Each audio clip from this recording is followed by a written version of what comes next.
Okay, so it's my really wonderful, great pleasure to introduce the amazing Professor Munther Dahleh, who is going to talk about how we can actually harness AI for social good.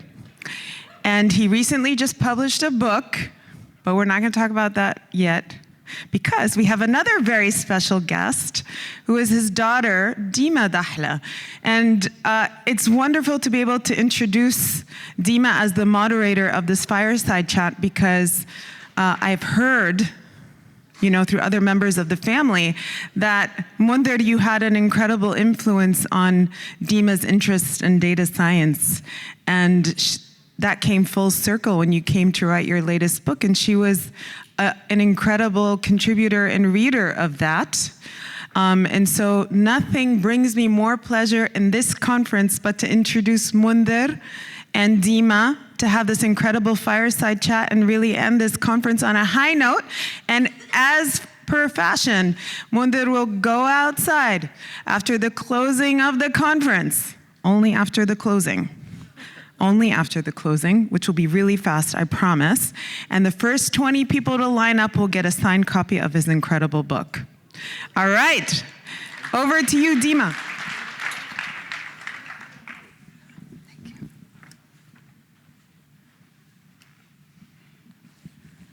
Hello, everyone. It's nice to see all of you here. I will kick us off. As Dina said, thank you for the really nice intro. Dina's the best. I work in finance. I work for Google, and so I've gotten to do a lot of data science in my work. But I'm excited to be here in a non-Google capacity to talk to my dad about his book.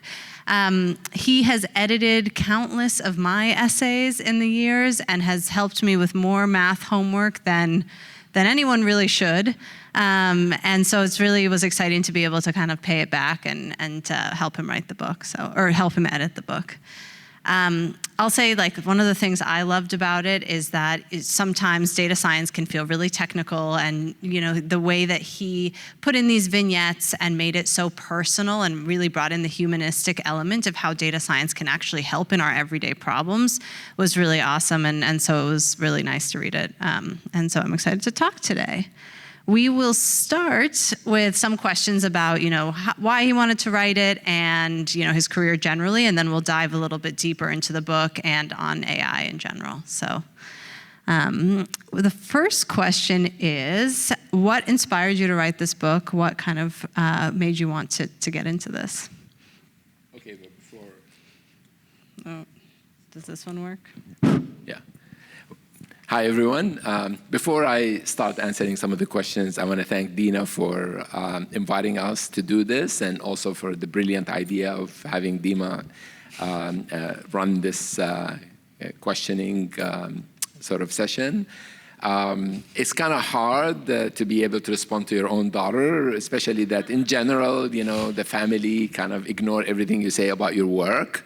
And so this is actually Not recognition, true. Finally, much more important recognition than any other recognition I get at work. So thank you all. We listen 20% of the time. 20% of the time. So let me quickly answer the first question, the purpose of the book and how it came about. So I was asked by MIT in 2013 to found an institute, and it's now called Institute for Data Systems and Society, which inspired this particular book. And in 2013, there was a computational and machine learning revolution, and we were in anticipation of a bigger change within the real world and also what's happening at MIT. So IDSS was created to kind of excite the engagement of different departments and different groups within MIT to work on data science and machine learning and artificial intelligence. And so I was tasked to put this whole thing together, and we can talk a little bit more about the intellectual vision that came behind that. But during the pandemic, I sort of had some existential questions in my life and so forth. And one thing that came to my mind is that, as a researcher, we usually, when we think about a problem, we leave a trail. We write a paper. And as educators, we leave our lecture notes. But as something like founding an institute, we don't often leave a trail, and started thinking about documenting what has happened in the creation of the institute. And I wanted to do it in a way that is simple as I could, to excite the students to read it, but also excite practitioners to think of AI as an engineering discipline, and also document the historical event that has happened at MIT. So that was kind of like my motivation to start writing the book in 2020 or so. That makes a lot of sense. And I think embedded in that, right, has been your long journey with IDSS and some of the work that you've done there. So can you talk a little bit about what that process was like, what inspired you to, build that transdisciplinary program, and talk through that.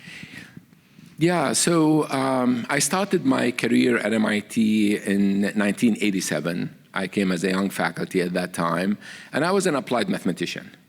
My field was control theory. I designed control systems for machines, and I actually was a methodology developer. I developed the tools that practitioners use to design control systems. So my applications were aerospace and automotive industry and that kind of stuff. And I joke around, and I say this in the book, that I actually never thought about people when I did that work. It was all machines.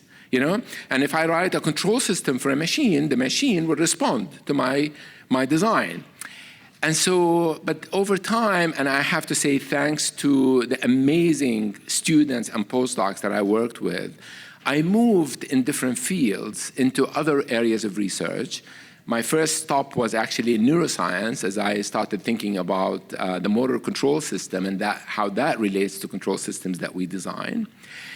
And, I did a lot of different work in autonomous systems and so forth. But the biggest change happened when social platforms came about, and when, there was this network effect and network decisions that are made by people. And so I started studying the information flow and the decision flow that happens in networks. And that changed my whole perspective about all the decision theory that I was working on. Because now, when you think about working with people, you think about incentivizing people to do certain things. You can't make people do certain things.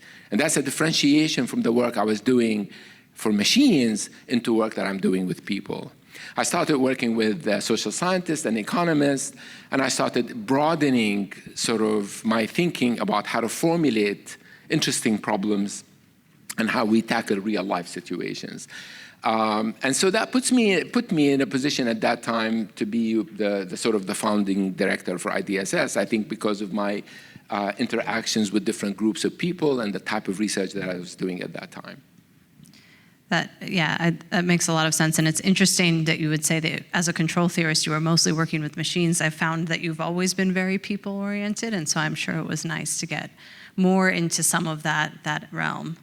I would say one of the things that I know is very important to you is fundamentals as you develop an institute and kind of think through problems. And I know from countless of my own teachings from my dad that it was very important for him that you know the fundamentals. For me, it was arithmetic, but for him, it will be something more in depth. And so I think the basis of that is the triangle and within IDSS. And so wanted you to kind of talk to the group here about what is the triangle and why was it important? How did you think about it? I'm so glad you remember. Yeah. We had endless conversations about understanding the fundamentals. You can always answer any question if you understood the fundamentals. I'm very proud that you remember and you're doing it. So I think that there are different ways in which you can found an institute or a center. And for us, in 2013, it was very important that we have an intellectual vision for what we're building. MIT is, as everybody knows, MIT is a vibrant place. And there are people that are doing amazing stuff, right? And so this is not about replacing what other people are doing, but rather trying to understand how we create a new culture within MIT that is able to tackle a new class of problems. So we came up with, and then we had it's a long story, but we had 40 faculty put together to create the intellectual vision for the Institute. And I remember the provost joking at that time, saying that I put 40 faculty to do this because I wanted to kill the project. Because there's no way that 40 faculty can ever agree at MIT to one thing. But actually we did, we agreed, and came up with this idea of the triangle, which I think is really powerful in thinking about societal challenges. So what are the different components of a societal challenge? There is the physical system, think transportation, energy, COVID, the virus, all of that stuff. There's the people interacting with that physical infrastructure. And then there are the institutions that regulate the interaction between these things. These are the governments and the banking system and the financial systems.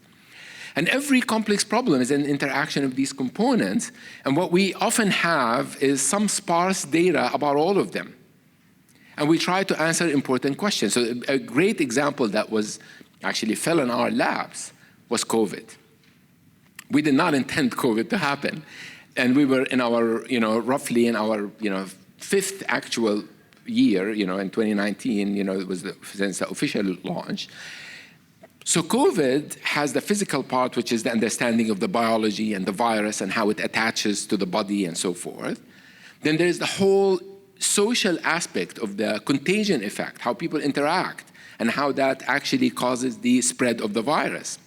And then there was the regulation that had to do what we shut down and what we open up and the 6 feet separation and the masks and all of that stuff. And when you think about the regulation, there's also the feedback effect. If you shut down, there's an economic impact, and then there is the social impact.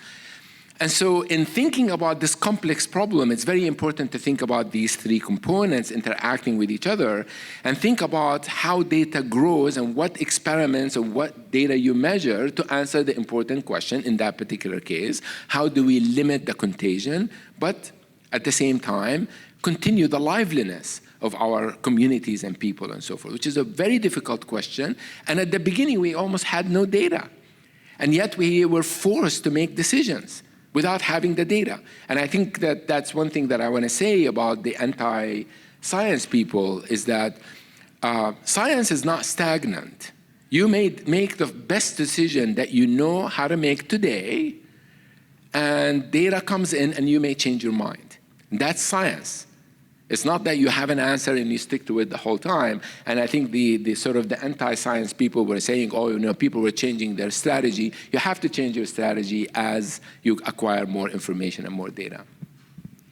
Yeah, it was definitely a fast-changing situation. And so I can imagine there was a lot of things to be taking in and things changing at once. I think one thing I would love for you to expand on is, you talked a lot about how you guys tackled the problem. What's the impact of some of the work that you did? How were you able to take, this conceptual framework and translate it into kind of a real life outcome, especially in the case of COVID-19? How did it permeate beyond MIT and influence people?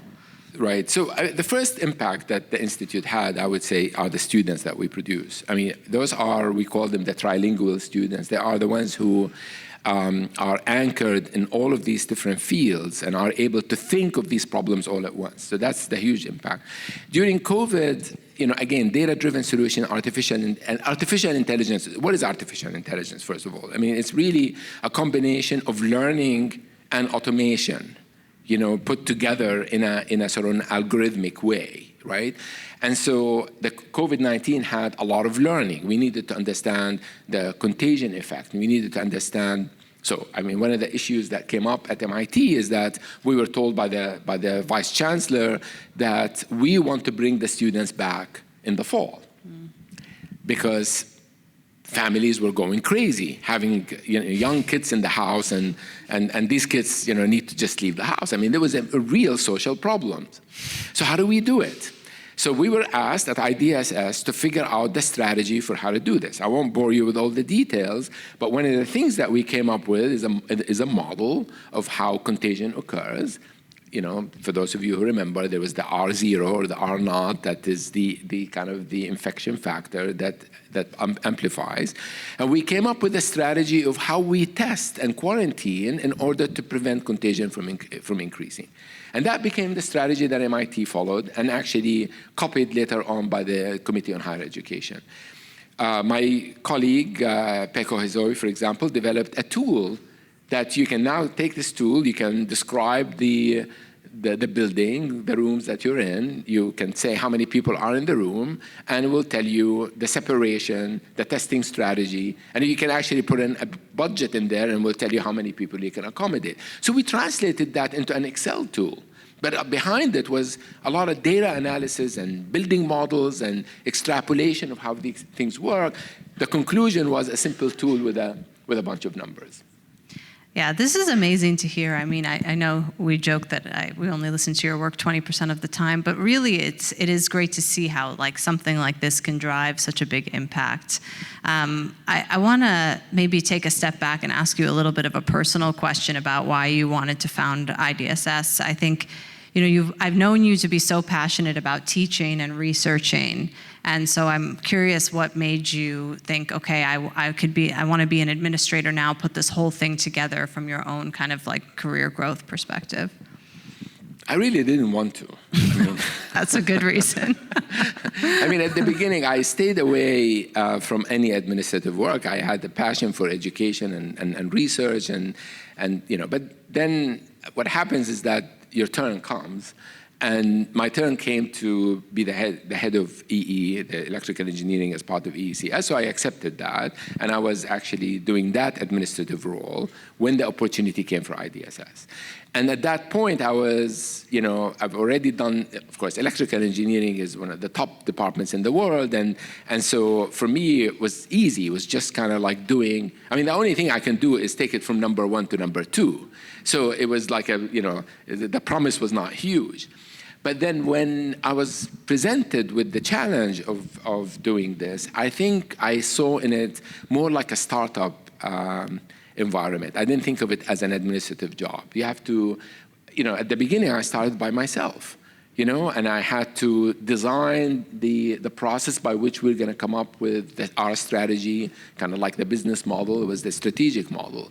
So I had to put the right people together and do that and pitch it and argue with people about whether this is the right thing or not. It was a whole process from A to Z, and I got excited about the possibility of doing something within academia. And I learned a lot, because first I learned intellectually, I feel so privileged to have been in contact with the best in the world in their own domains and learning from them. I expanded my horizons. I worked with humanists and social scientists and economists and business people, and I went out of my little kind of world that I was in. But I also learned about institutions and what it means to build an institution, which is not about me. It's about something that has to grow on its own and be viable in a competitive environment like MIT. And I always remind people that, MIT can do anything and the outside world will be jumping up and down. It really is very simple. You do something and the outside world is very excited. But within MIT, to get the people at MIT to feel excited, that's a different game altogether. And I had this example, I say that someone is ill and they need a kidney transplant.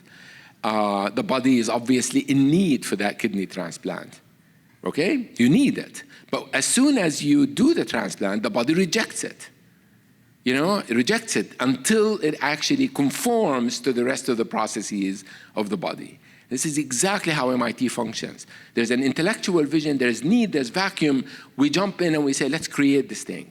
And then the same people that created it become the most critical of the growth of that thing until you actually convince everybody that you fit.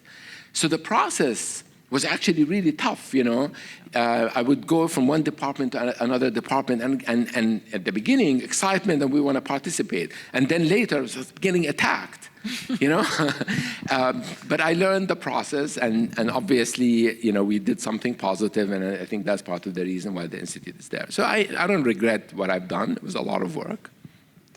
Yeah, your work schedule definitely took a turn at that time. You were less available to help me with my homework. I still helped you with your Yes, math. you did. But I think, to that end, you talked about this in your book, and you talk about the fact that this program has now created other programs that are similar in different institutions. I think that's a really kind of amazing thing about building a framework like this and seeing other people kind of take it on. And so I think with that, your book does a lot of this as well, where it gives people some of the roadmap to understand what types of things you were trying to tackle, how IDSS can help with that, and where you're going with it. And so I would love to talk a little bit more about some of the examples in your book as well, and get your thoughts on that, and hopefully we'll help sell some copies so we can do that. Okay.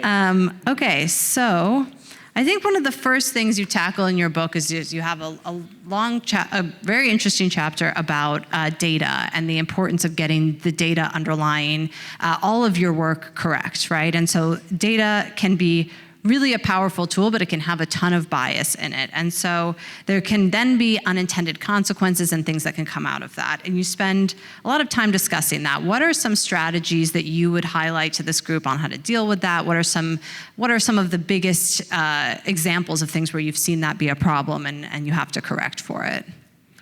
Okay, if you guys have 3 hours, we can do this. That's a great question, Deema. And I think that so data, first of all, let me just say, kind of go to the conclusion. In the current environment of large language models, agent-based AI, and so forth, the speed by which you can actually come up with an algorithmic solution, the only differentiator left is the data. That's the only differentiator that is left. And data is going to become everything. And so the next experiment, the next experiment that you conduct is going to be the most critical in everything that we do. In biology right now, we can do generative AI and so forth, but the new data sets are going to be the ones that are getting us closer to the solution of a disease. It's the new data that is going to be really important. So that we have to be very careful about how we interpret, how do we process, how we collect it, and so forth, right? Because as I said, algorithmic things are becoming standard. And I said that a few years back. There's going to come a time when we don't need to teach people how to program. It's happening already. Programming is gone. It's about thinking about what problem you need to solve. It's not about writing the program. We can do that. So I think that, in my opinion, data is the thing, and we need to focus on that. And so the question is, how do we get the data that helps us in solving the problems that we want? I give people the example, I gave that in the book actually, an example of genomic research for cancer, for example. And you think about it, right, a lot of what's going on is that how does that work? In kind of genomic 101 really, and that's my level. You have a type of a cell that is growing in your body, and you want to repurpose your T cells, the defensive cells, to go and attack it. So that means that you're taking the T cells that you have in your body and transform them by genetic change, like CRISPR and what have you, transform them to attack that particular cell. So really a lot of the problem is, how do you map the cell from one type to another type? Now, this is a really hard problem, and the reason it's a hard problem is that the one cell is described as 20,000 genes. Even if you think of discrete values of 0 and 1, on or off for the gene, that is 0, that's 2 to the power 20,000 possibilities for a description of a gene. To figure out how to map that particular space into a new space, we need forever type of computation. So how do we then conduct the next experiment? How do we get the next data set that is going to help us figure out how to transform this cell to the other cell? That's a challenge. That's a challenge. We can use generative AI, we can use machine learning, we can use a lot of that stuff to guide us in the right direction so we can get the right experimentation. So everything we do right now is about getting the next data set. So apart from the confirmation bias and sample bias and all the problems that happen with the data, I will say that generating new data sets is going to be the focus in the scientific community in the future. Yeah, that's very interesting to think about, as now everyone's sort of talking about LLMs and that focus and less so focused on the data underlying it that drives it. And so I would love to also get your take on what you think the biggest concerns are if we don't focus on data and what the challenges could be with that. I mean, this is really an interesting question, right? And as you may remember, I mean, I always talk about, okay, so maybe just say that I live in a place with low probability in the following sense. I only care about problems that are safety critical. You know, I don't really care if your AI solution makes the wrong recommendation of what type of shoe you want to buy. You get the wrong shoe, you pay a little bit of money, the company doesn't, I don't care. It really is not, Munther doesn't care, right? Some other people do. But I do care that the AI solution makes a mistake in cancer diagnostics. I do care that the AI system sends a robot somewhere and the robot makes all sorts of errors, or an autonomous vehicle gets out of the main road. I care about safety critical systems. So that's really the sort of where I am worried about LLMs as a way of doing all of this. Of course, LLMs are what they are. They are very powerful in what they do. But to actually drop machine learning, drop learning, and drop understanding the physics behind some of the problem, the physical part, and accept not so accurate solution to the problem of prediction, to me is very problematic. So as long as what we're doing, we understand the limits of what we're doing, it's fine. It's as I said, a company that wants to automate, for example, how to respond to customer service and so forth, by all means, do it over an LLM. But if you want to read X-rays and MRI and so forth by a machine, I'd like to be able to do better than a human. And those are my sort of parameters. And I say, many, I think 90% of the decisions we make in life are not that important. But there are 10% or maybe even less that matter a lot. And those are the ones I want to care about. And I think that that's sort of, just use things in the right perspective. I mean, I won't ignore an LLM. It's an amazing progress in the world of AI. But not to think that everything is done the same way. Yeah, I mean, what I'm hearing you say is really talking about the importance of being ethical and thinking about ethics as you're building out some of these solutions and thinking about, where you can use data, AI, machine learning as a solution set. And so one thing you have talked about specifically in the book, and you touched on it a little bit in your last answer, is automating functions that are done by humans. And one specific example you gave was sort of the self-driving car. And so I think I would love for you to talk through, why you think these issues are so critical to think through, and what some of the implications are of having a machine take on an action that was previously done by humans, from both kind of the ethical but also the economic perspective. Yeah, that's a great question, and it is a question that I do tackle in the book. So people like the terminology agentic AI right now. Self-driving car is the best example of an agentic AI. And we're still not there yet, putting these cars and scaling them with humans on the roads. Of course, if you only had self-driving cars, we have an easier problem. But it's self-driving cars plus humans that's the issue.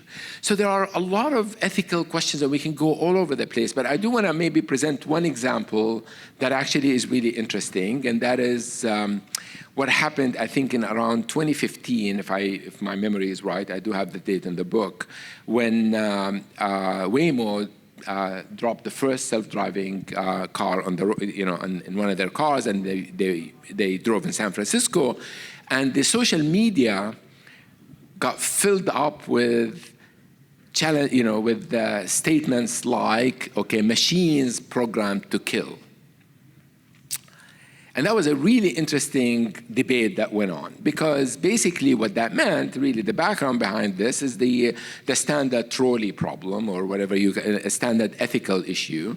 if the self-driving car confronts a situation and has two options, either to sacrifice the driver or sacrifice the person in front of it, what choice does it make? Now, for all of you that have driver's license, which I assume almost all of you, I don't know if you've ever been asked that question when you went to test for, to take your test. Nobody ever asks you. What would you do when you're driving? Do you drive off the railing into the river, or do you hit the person? We don't ask humans these questions. We kind of assume that you'll do your best and we will forgive you if you did your best and you were not drunk and all of the things were in place. We will forgive your mistake as human. But we don't forgive machines. So then the machine had to be programmed. So what is the program? What is the machine going to do when confronted with that situation? Someone is going to decide how this machine is going to behave. Well, you can say you count the number of people that will die. You can do this in microsecond. Count the number of people that will die and minimize the number of people dying. It's an algorithm. Or you can say, go for the older people and save the younger people. I don't know. You have to program it. Any way you program it, we feel it's a little strange. Any way you program it. And so this debate, an ethical debate, was about a choice was made. A choice was made. So then there was a lot of research that was done in this area, and some of this research actually ran a survey among people in North America. What would you do? Actually, what would you do? Raise your hand if you sacrifice yourself. Raise your hand if you sacrifice yourself, and don't raise your hand if you would prefer to sacrifice the other person. Self, one person, two, three. Okay, some hand in the back. And what's that? There's no third answer. I mean, it's a hypothetical situation. And what is interesting about that study that I actually go through in the book is that actually a lot of people said that they prefer to sacrifice themselves, which is kind of surprising. And it's a cultural answer. Different cultures will have a different answer. But here's the trick in that answer. The same people that said they will sacrifice themselves said they will not buy that car. So that's an interesting economic impact to an ethical solution. The ethical solution to them is to sacrifice themselves and not kill another person, but then they won't buy that car. And we know that in the future, self-driving cars are going to save so many lives in comparison to people driving. And so the ethical answer actually probably in the long run has a worse impact on safety. So these are the issues that you have to struggle with, and think about as you design a system. I'm not saying that there's a crystal ball or an answer. There isn't, but you have to address these issues as you design these systems. It definitely brings to mind, how it's very different to assess a problem from a personal perspective versus assessing what would be best for kind of like the broader society. And I'm sure you dealt with that a lot as you're thinking about COVID challenges as well as part of the solution set. Yeah. Well, we've talked a lot about kind of the things in AI that are concerning or can lead to pitfalls, but I think one thing I would love to hear about is what excites you about AI? Like, what is the potential solution tool or something that you've seen out there as it becomes, one of the biggest topics of conversation, something that has a ton of potential and you think could have really positive impact? Interesting question, yeah. Tools don't excite me. Good to know. I don't get excited by tools.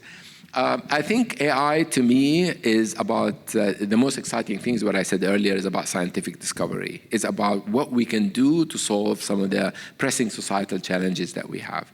How do we do better experimentation? How do we think about the next data set that I need to get, in biology or physics and so forth? Material science, discovering new material, new calculations that we couldn't have done, because we are not imagining the situation well enough. That's what I find in this new tool. Kind of like, when the calculator came and I was very young, and I remember my grandfather telling me at that time, and I think this debate is happening now as well. I remember my grandfather saying, if you have a calculator, what's left in the problem? That's done. And I was like, no, this is the problem. The calculator is one piece of the problem. And the calculator allowed us to do a lot of fast things. Then the computer came and we were able to program and do things faster. And now we have new tools, different tools that can also extrapolate and tell you, like generative. The generative is really a simulation that can give me many, many possibilities. And then I can probably eyeball some of these possibilities and say, I don't like this, but maybe this has some chance. And then that guides my experimentation. I find this to be very empowering in artificial intelligence. So I think that that's what excites me the most. Yeah, that makes sense. And you see it really everywhere, how much it can help you kind of get faster at what you do in your day-to-day. And you can see how it would have huge implications. So now I would love to turn it over to see if the audience has any questions and want to learn anything more about the book or AI in general. All right, we got some hands. There's a microphone there. Hello? Okay, that works. I want to go back to some time earlier in your conversation when you talked about developing your center almost like a startup. And the first thought that came to my head was the cold start problem. How do you get a new center? Like, how do you create that excitement around a new center, and what can we take away from that if we want to develop similar centers of excellence in growing markets where academia is challenged due to funding and other reasons, and there's a brain drain? And so how do we, I guess I'm trying to learn from, in an ideal world like MIT, which to your point, when it does something, it excites the world, and sure, you had that cold start problem within internal MIT. But if you can talk to us about how you maybe walk us through some learnings on the cold start problem of starting a center. Oh, and my name is Noha. Hello. Hi, and I work in data. Oh, okay, all right. Well, I mean, that's a great question, and maybe it'll be an extended answer, so I won't take too much time. I think when we set out to build this institute, we thought it's critical that we have an intellectual vision. That is, where is our place within MIT? Because if you talk about, and notice the name of the institute, Data, Systems, and Society. And so what's left? I mean, it's everything. Everything is data, systems, and society, right? And we were doing it intentionally. First, we were like, should we name it? And it's really interesting how much the naming was so problematic and difficult. And we have different, do we have a name that is narrow or do we have a name that is broad, okay? And we went for the broad name to say that this is overarching, but not replacing any of the domains, you know? And we needed to define that intellectual vision that says, actually, what we want is not the computer scientists and the data scientists to solve every problem. We wanted the chemical engineers to solve the problem of chemical engineering and the biologists to solve the problem of biology. And these methods and way of thinking just simply embedded in these domains.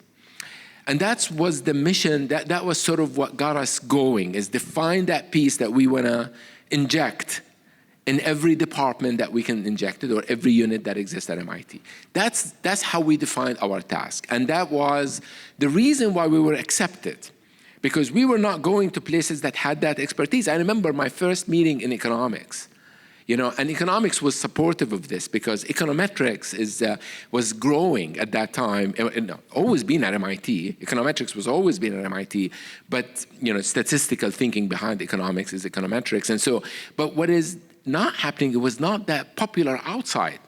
But with machine learning and statistics, econometricians were coming back to business, right? And so there was acceptance in economics. But when I went there to present the vision and so forth, I mean, a lot of people are saying, we already do this. We already do this, right? We are already thinking about policy and the data and so forth. And my answer is, that's great, then you are partners, because there are other people that are not doing this. And maybe the way you're doing it, you're abstracting the engineering part too much, and maybe we can bring that in, and that also built new collaborations. So I would say our anchor was the intellectual vision. The funding, and then the second part, of course, in an academic institution, everything is about students. Everything is about students. And so it was very important for us that we have a flagship PhD program, a master's program that went with the vision, and that was the accelerator behind what we were doing. But then, of course, it's a long story for the rest of your question. I really like your talk, and I really congratulate Deema and you being able to do this, because my sons have set up companies. I'm in entrepreneurship. They've never asked me a question. They never talk about it. And both of them failed, and they don't even blink. So amazing. Congratulations. Thank you. Thank you. I have a practical question to ask. We have a Master of Science in Business Analytics program that we launched actually 2013. And we have evolved in our view of what the people in business school should know about analytics, about the technical aspects. So, and first instance was more or less, they don't need to know much because they're business, they only do applications. But we actually found through practice after 4 years that it's not a good idea. So going back to the calculator analogy, it turns out, at least we found out, that we need to teach them something because they need to manipulate data. They need to understand it's actually generative for them to struggle to massage data, to be able to make it usable, and then to apply it. And so more or less we arrived at the middle ground. The middle ground was more or less we kind of teach them like a 30% skill of these technical areas, machine learning, core statistics, modeling, etc. And we call it, it's called data processing framework and tools. It's kind of a, catch-all. But we found this is better. And because at the end of the day, we are not there, and we found this is generative for them. What do you think? I really want to, because this is a practical problem that most of us feel in the practice when we are implementing these programs. And we are not in the engineering school. We are not in the computer science faculty. We are in the business school. So I think this is kind of I like you to elaborate on this, because I'm sure you've encountered this and you've thought about this. I mean, this is a hard question, right? It's a curriculum design question. Well, okay, so I'm going to answer a different question, which is what should business schools actually teach? And maybe business people may not like my answer, but I don't think you should teach monetization. I don't think you should be teaching them how to maximize profit, how to increase efficiency. Those are actually terrible metrics at the end of the day. They're just there to increase. I think you have to.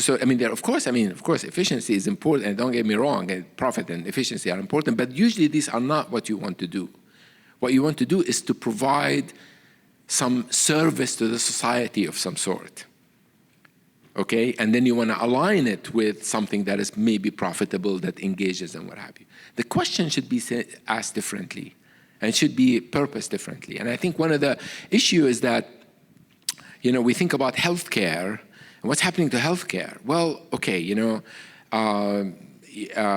when my mom was ill in the hospital here in Mount Auburn, we were in the hospital for almost a month. And I would say that every day around the week, I saw a different doctor. And I'm with her. Every day, a new doctor comes in. These doctors are all contracting with hospitals. They're not full-time. They come 1 day a week. And then they come back the next Monday. They've totally forgotten everything about this person. They're just reading from a piece of paper.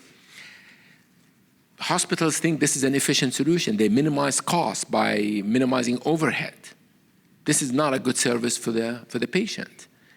And I can give you many examples of this. So I would say if I was the dean of the Sloan School today, I would revamp the whole curriculum to think about my customer, my people. How am I serving the people? And I know that this is not popular, but I don't think that actually that sacrifices necessarily your profit. It just positions things differently. You will actually design your system differently than if you just simply cutting corners here and there and cutting this and cutting that in order to increase efficiency and profit. I would redesign the system. So that's sort of a very generic answer to not the specifics. We can happy to talk about the specifics of the curriculum. Hi.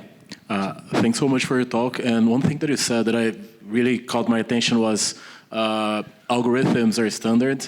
Data is the only differentiation that you have. So I was wondering if you could elaborate on this a little bit more in the context of a startup in a growth market, because I think it may be different thinking this way at MIT, where you have a huge structure, and we are sort of struggling with this right now with my company back in Brazil. So how do you leverage data collection in this new setting in which models are standard? Models are? Models are standard, algorithms are standard, right? So the only differentiation would be data, the data that you have. So how do you, I spent some part of my career actually thinking about data markets, creating a market for data, and in particular, how people can share the data and exchange data in such a way that it's a win-win for everybody. It's very hard. People aren't sharing their data. It was very interesting. This whole thing started actually thinking about data markets by thinking about agriculture in sub-Saharan Africa, and we were thinking about how complicated it is for people, for farmers to actually kind of excite investors to come in, because the investor looks at your past data and they says, wait a minute, this is not very good production. Why would I actually invest in your company, and so forth?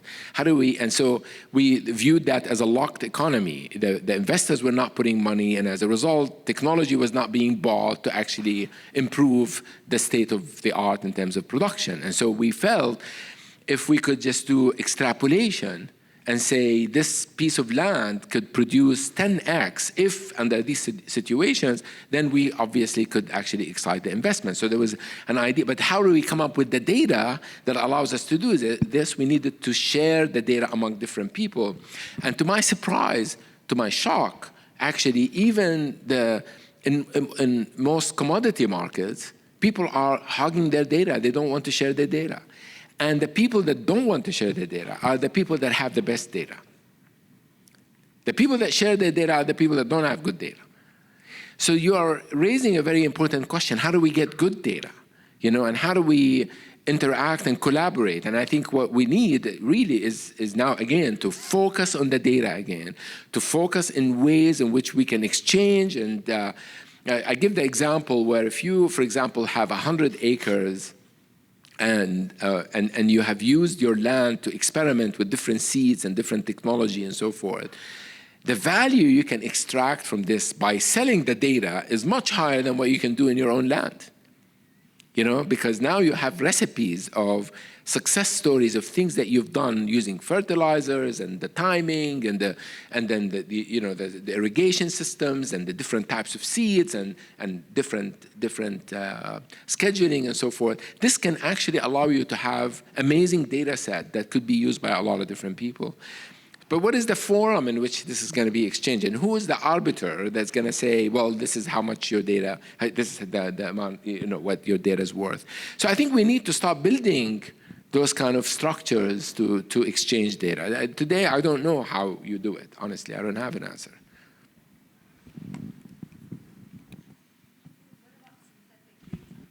Well, synthetic data is great, but it's not real data. Synthetic data is mimicking existing data sets. So I would say that we use synthetic data. We use it all the time, doing financial analysis, because a lot of this data is private and we don't see it. And so we create what we think the banking data looks like and what monetary data looks like. And then we send it to the feds, and then the feds who have the data can test our models and then tell us whether this is good or not. We do this all the time.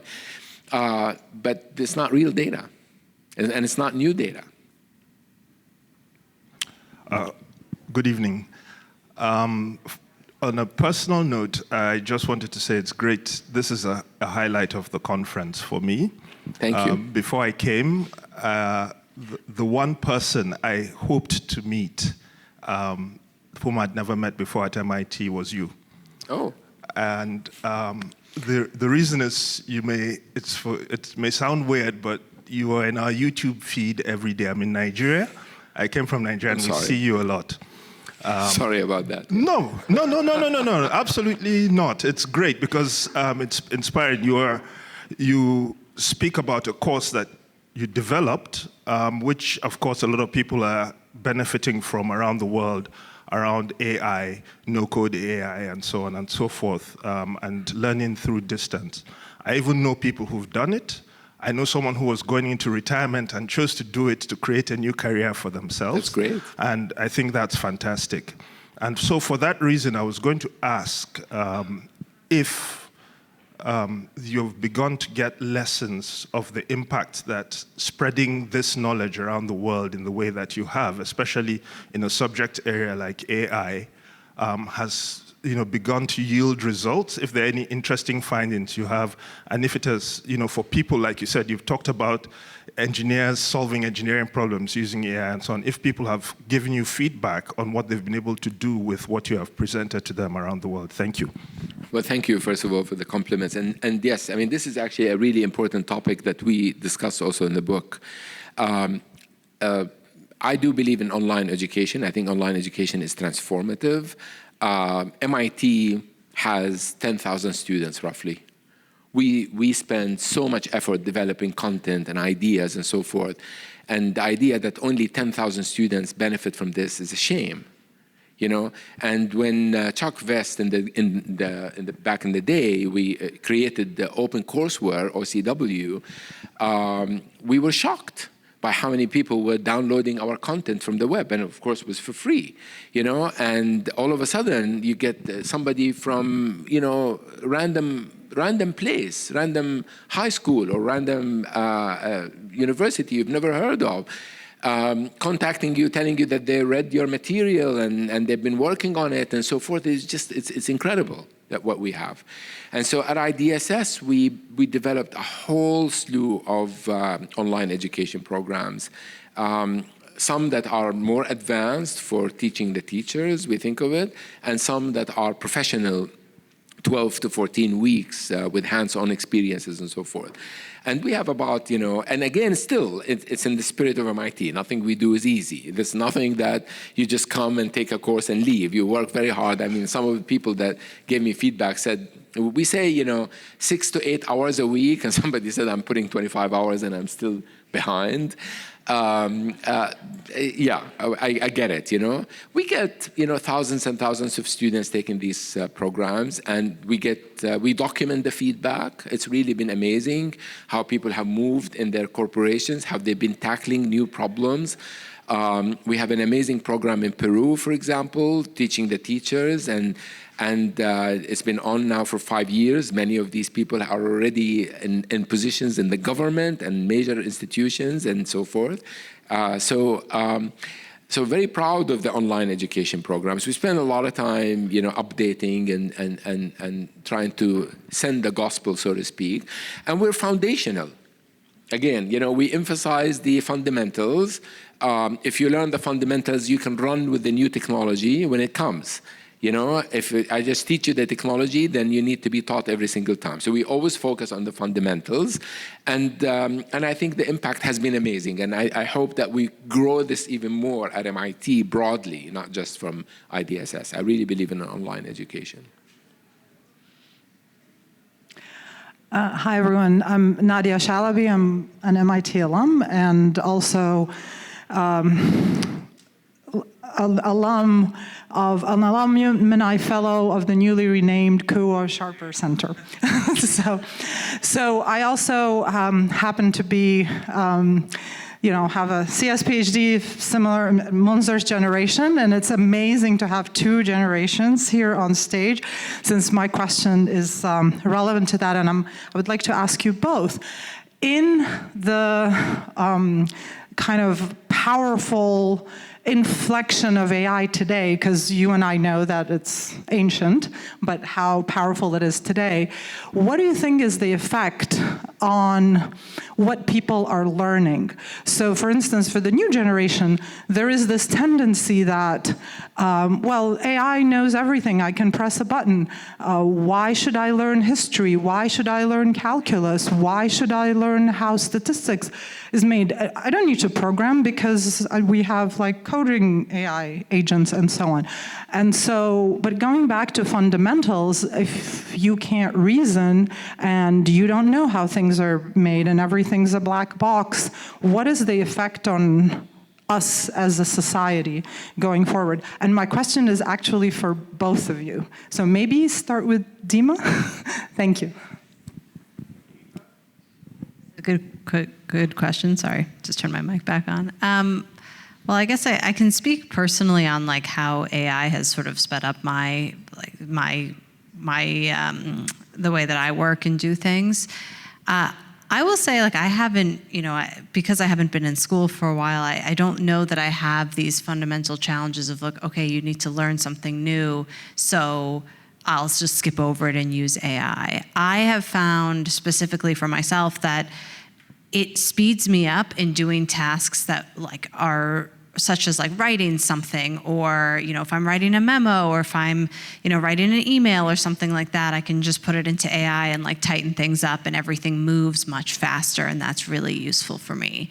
But it doesn't take away from any of the learning. In fact, like it gives me more time to be able to do the things that are more challenging, I think, and that need more dedicated personal time. So I would say that's how it kind of factors in for me in terms of how it affects what you learn and how you're able to learn in school. I'm less close to that, but I would say that it's probably really important to start integrating it versus trying to get rid of it or saying like, oh, this is not going to be something we use. But to my dad's point, teaching people the fundamentals, making sure they still know that's critical. But that doesn't have to be mutually exclusive with people also using AI, right? I mean, I think you can teach people the fundamentals and then teach them how to accelerate their work and their learning and their progress using these types of tools and functionalities.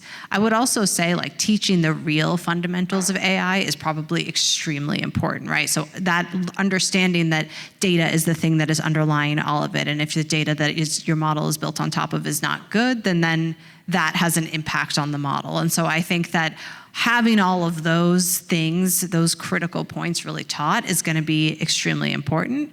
And I think will help people understand what functionalities they can use it in and when to not use it. So that would be my thought. Yeah, I agree entirely with you. Jinan runs Sandbox, and my wife, and we see a lot of students, and we always have this debate of what are the fundamentals, and how much is AI changing the way we think? So we have to go back historically and say, did the calculator limit our ability to do mathematics? Did the TV limit us from reading? How much of these technologies have actually changed our ability to think and be creative?